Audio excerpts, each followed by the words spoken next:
Assalamualaikum sahabatku semua. Udah pada ngopi belum? Ngopi dulu lah.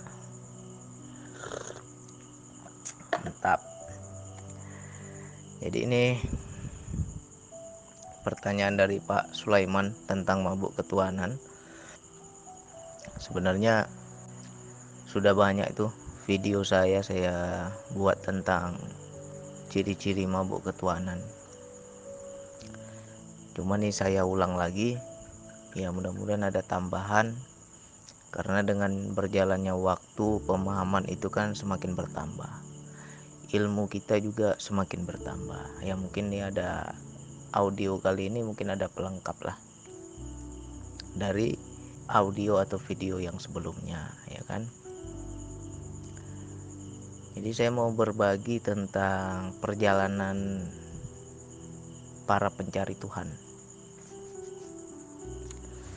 Perjalanan para pencari Tuhan itu rata-rata banyak proses, ya. Jadi apapun yang saya ceritakan ini nanti teman-teman hayati, simak baik-baik, resapi baik-baik. Kalian itu udah sampai mana? Pasti ada yang kena, pasti banyak yang kena, ya. Jadi tahap awal para pencari Tuhan itu rata-rata itu diawali dengan rasa kekecewaan pada duniawi. Capek dia mengejar dunia, capek dia mencintai dunia, tapi dia tertipu, dia kecewa, akhirnya dia mencarilah kebahagiaan yang hakiki. Pertama, kecewa dulu. Ibarat kata orang putus cinta, ya kan, dikhianati dulu. Nah, pernah nggak teman-teman merasa dikhianati oleh duniawi? Pasti pernah. Capek aku usaha, ternyata usahaku tuh hancur, malah dia yang mengkhianati kita. Mati-matian kita kejar, malah kita nggak bahagia, ya kan. Malah hidup kita sengsara, malah kita tidak bahagia, ada kekosongan di dalam hati, kosong, hampa, apalagi sedih, tapi nggak tahu sedihnya kenapa, kok kosong kali batinku ini. Jadi ketika kita sudah merasakan kekecewaan, itu barulah kita mulai mencari kesejatian diri, kita mulai mencari kebahagiaan yang hakiki, kita mulai mencari Allah, mulai mendekat kepada Allah, ya. Akhirnya kita cari jalannya. Ya mungkin kita mengaji, mungkin kita berguru, mungkin kita bertoriko, karena niat kita aku ingin ke Allah, aku ingin lebih, istilahnya ingin mencari kebahagiaan yang hakiki. Pertama yang kita rasa, yang kita pikirkan, kalau aku hendak ke Allah, aku harus ada ilmunya. Nah itu rata-rata kebanyakan itu. Akhirnya kita pun mencari siapa yang memiliki ilmu, yaitu yang kita cari guru, ya. Bukan Allah dulu yang kita cari, terbalik-balik kita. Yang kita cari ilmu. Yang memiliki ilmu siapa? Guru lah yang kita cari.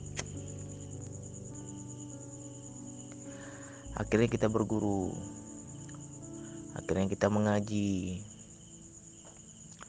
Begitu kita sudah mengaji, semakinlah pemahaman tentang hakikat, semakinlah kita bangkit kejiwaan kita, spiritual kita.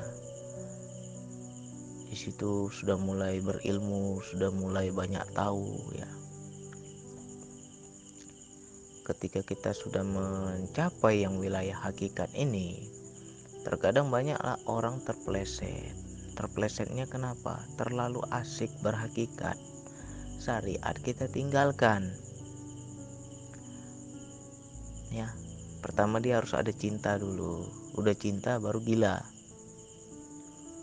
mabuk cinta, ya kan. Orang pertama cinta dulu, sudah cinta mabuk cinta. Sama juga ini, udah cinta gila ke Allah. Ternyata ketika dia selami lebih dalam, kok tenangnya luar biasa gitu, ya kan. Tenang, nyaman, damai, tak ada lagi masalah hidup. Maksudnya tak pusing lagi kita dengan kehidupan ini. Tidak ada lagi kita memikir duniawi, nyaman. Nah, itu juga perlu bimbingan. Karena sangat banyak orang yang tak terbimbing, di situ akan terjebak pada tahap mabuk ketuhanan.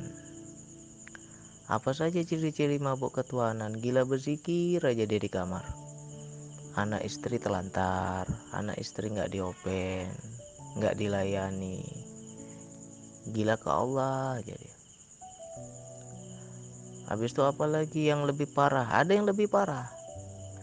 Dia menganggap bahwa rezekinya itu sudah diatur oleh Allah, sudah dijamin oleh Allah, nggak mau lagi kerja.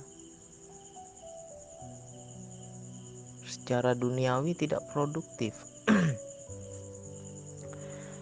Aku yakin rezekiku dijamin oleh Allah. Wih, boleh tahan itu. Aduh, saya ketawain diri saya sendiri nih. Kalau ingat-ingat dulu tuh sok patin memang itu. Makanya ngamuk-ngamuk istri saya kan. Nah, memang betul dicukupi, tapi nggak bisa lebih. Itulah bodohnya kita. Memang betul Allah bilang, rezeki itu aku cukupkan. Betul dicukupkan sama Allah. Ya Allah, aku butuh ini. Ya Allah, aku butuh itu, dikasih sama Allah. Kayak Bang Abdul kemarin cerita, aku butuh makan, dikasih. Ada orang datang kasih makanan. Aku butuh duit, dikasih. Ada orang datang kasih duit. Tapi hanya sebatas cukup, nggak bisa lebih. Coba cari orang yang mabuk ketuhanan, bisa nggak dia kaya? Nggak bisa kaya. Kenapa nggak bisa kaya? Ya hanya dicukupi, nggak bisa dia lebih. Ya, kalau kita mungkin kuat, anak istri yang nggak kuat.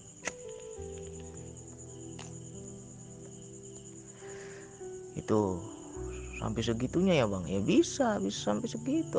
Saya udah rasa. Apalagi gila berzikir, gila ketuhanan, sikit-sikit ngomongnya Allah, sikit-sikit ngomongnya Allah, gila ceramah, ya. Panas kuping istri tiap hari kena ceramah, ini salah, itu salah, sedikit aja di mata dia salah, langsung ngomel ya. Di situ akan ada rasa kita tuh kepada orang kecil, kita lihat orang. Padahal kita nggak sadar bahwa aku nih bisa paham yang hakikat ini kan karena Allah bukakan mataku, karena Allah hidupkan hatiku. Semua itu dari Allah. Tapi ketika kita lihat makhluknya kecil, kenapa bisa kecil? Kita nggak sadar bahwa mereka itu masih dibutakan Allah. Malah kita menghardik, kita menghakimi, kita mengecilkan orang lain. Nah, itu ciri-ciri mabuk itu. Ciri-ciri orang gila itu. Nah, ketika dia sudah sampai ke tahap itu, pasti banyak musuh. Pasti banyak yang gak senang. Karena terlalu arogan, terlalu sombong, terlalu angkuh. Tapi bagi dia, wah ini wilayah hakikat, bener ini gak salah. Tapi ketika kita benturkan dengan syariat, beda frekuensinya, gak bisa. Gak boleh kita pukul rata, ya. Itu ciri-ciri mabuk atau gila ketuhanan. Ada lagi yang lebih parah. Allah kasih kasaf. Dibukanya itu tabir hakikat istilahnya. Apa yang dipandang oleh matanya tembus, tahu dia tuh isi terdalamnya apa. ketika dia sudah bisa melihat seperti itu, suudzon sama orang. Ya, dalam hatinya berkata-kata, bisikan demi bisikan masuk ya. Nah, terkadang ngelihat orang syar'i, dari segi pakaian, wah ini sunnah rasul ini, berjubah apa segala macam. Tapi ketika dia sudah kasaf, topeng aja itu, ya kan, langsung gitu dia ngomong, ah topeng aja kau itu, tahu aku isi dalammu, luar aja kau bagus. Nah akhirnya timbul kebencian, timbul tidak senang, akhirnya apa, tidak bisa bersosial. Parah nggak tuh? Parah. Yang lebih parahnya lagi apa, ada yang nggak mau diimami oleh orang munafik. Jadi jangan dibilang semua imam itu bagus, banyak juga imam yang munafik ya. Ketika dia melihat dengan kasar, nggak mau dia, aku tak mau lagi diimami oleh dia, lebih baik aku sholat sendiri, tahu aku isi dalamnya dia itu. Nah, apa nggak parah itu? Parah. Akhirnya apa, tak mau lagi dia ke masjid karena dia sudah bisa melihat. Akhirnya dia lebih nyaman sholat di rumah, senang dia berduaan sama Allah, di sholat dia berlama-lamaan di rumah. Apakah itu baik? Salah. Jadi nggak ada yang dibilang gila itu baik. Nah cuman yang seperti ini kan banyak orang nggak mau terbuka, banyak orang nggak mau cerita, banyak orang nggak mau jujur. Bagaimana kita bisa membimbing? Nah disinilah pentingnya peranan guru itu.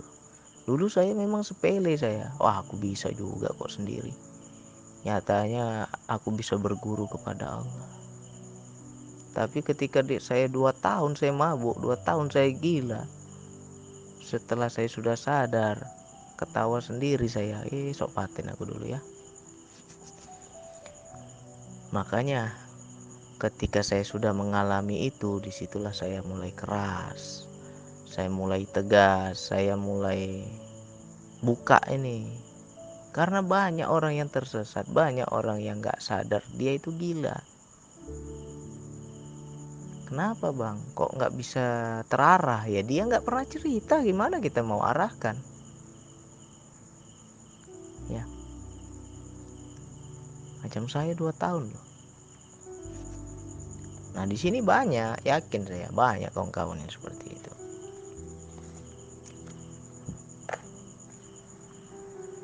Ketika kita memahami wilayah hakikat, kita melihat orang lain masih kosong, orang lain belum ada apa-apanya, situ kita mengecilkan. Memang kadang kita nggak nampain, tapi dalam hati itu ngomong terus tuh, ah kosong itu nggak ada daya itu. Ah kosong itu nggak ada daya. Hati kita ngomong itu. Siapa bang yang berbisik-bisik itu semua? Ya setan. Ya, hati-hati kita.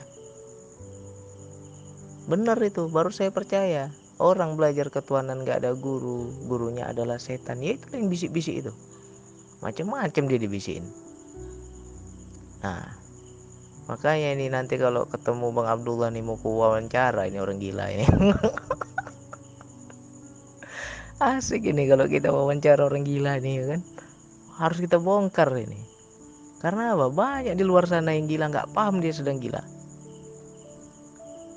Belajar sendiri itu banyak itu.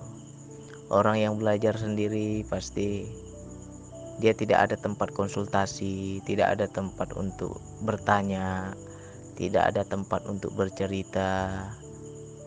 Makin lama makin gila. Ya. Bisikan demi bisikan dia ikuti. Pasti ada bisikan itu. Banyak kali setan itu. Dibisikin ini, dibisikin itu, macam-macam. Nah, disinilah pentingnya harus ada guru gitu. Harus ada yang membimbing. Kalau benar kita memang ada guru, sering-sering lah cerita, sering-sering konsultasi, ceritakan perjalanan kita sudah sampai mana, biar terarah. Untung aja istri saya sabar ya. Kalau gue ingat-ingat dulu ya zolim saya pada istri dulu. Saya abaikan, saya cuekin, apalagi saya telantarkan. Rupanya mabuk, rupanya gila kita dulu itu.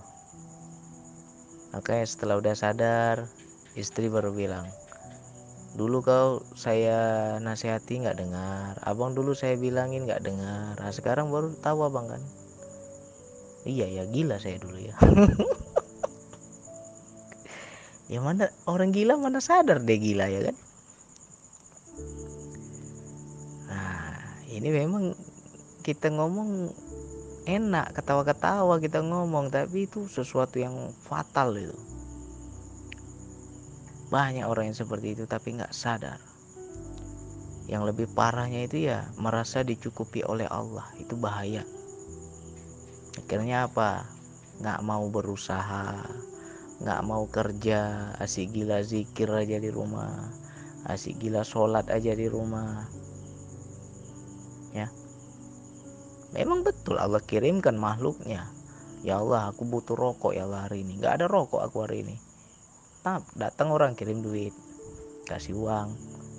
Tak dari mana-mana aja rezeki Allah tuh datang. Tapi ya sebatas rokok, nggak bisa lebih. Ya Allah, besok butuh uang sekian ya Allah. Macam mana nih ya Allah? Nggak ada duit aku. Ada aja orang kasih. Ada aja jalannya. Tapi sebatas itu aja, nggak bisa kaya. Nggak bisa maju kita. Hilang itu. Tugas khalifah tuh hilang. Padahal Allah bilang, aku hendak menjadikan khalifah di muka bumi. Gimana letak kekhalifahan kita itu? Padahal yang namanya khalifah tuh pasti punya tugas. Ya, apalagi nih yang sering DN, hambar kepada istri, nggak selera lagi aku bang sama istri bang, nggak pernah aku sentuh istriku, itu gila itu. Itu orang gila. Masa istri nggak disentuh, masih bagus masih muda nggak disentuh, ya geblek kali lah, disia-siain. Nah hati-hati, banyak lah. Makanya nanti nih mudah-mudahan jumpa lah orang-orang gila nih, kita wawancara nanti ya kan. Nah baru keluar semua tuh, kita korek semua seperti apa tingkat kegilaannya itu, parah nggak. Ya itulah, mudah-mudahan nih ada yang kena, ada yang punya ciri. Kalau teman-teman nanti ada kategori seperti itu ya berubahlah, berubah lebih baik. Coba diingat-ingat, kenapa rumah tangga kita hancur? Ya karena kau gila.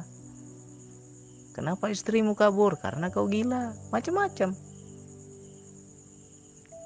Jangan kita salahkan istri, kitanya yang salah. Ya, pasti banyak itu. Disitulah letak setan itu.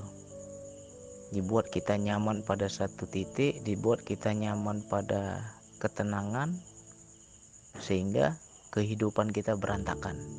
Kerjaan berantakan, rumah tangga berantakan, rezeki kita juga hancur, ngutang sana ngutang sini, ya hancur.